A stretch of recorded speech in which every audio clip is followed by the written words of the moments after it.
ડભોઈ પોલીસે બાતમીના આધારે સુરજ ફળિયા ભાતુજી મંદિર પાસેથી જુગાર રમતા 3 ઇસમોને ઝડપ્યા, જ્યારે 2 પકડવાના બાકી. રેડ દરમિયાન દાવ ઉપર અને અંગ ઝડતી સાથે 21,350 રોકડા મળી આવે, જ્યારે ભીખનકુઈ પાસે જુગારની રેડ દરમિયાન 7 ઇસમોને ઝડપી પાડ્યા હતા.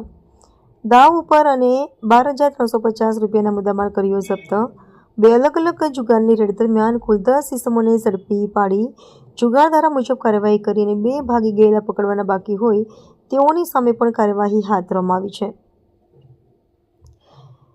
પોલીસની રેડ દરમિયાન 7 વ્યક્તિઓ પકડાયા, જેમાં અઝરુદ્દીન લિયક્કત, કાસમ શાહ મલંગ શાહ, રફીક શાહ, અયુબ શાહ, ઉસ્માન ગુલાબભાઈ, ઝાકિર હુસેન, ફકીર મોહમ્મદ તથા ફારૂક શાહ, મકબૂલ શાહ અને નૂર મોહમ્મદ ભાઈને ઝડપી પાડી તેઓ પાસેથી અંગ ઝડતી અને દાવ ઉપરના કુલ રૂપિયા 12,350 મુદ્દામાલ સાથે જુગાર ધારા 12 મુજબ તમામ સામે કાર્યવાહી હાથ ધરી.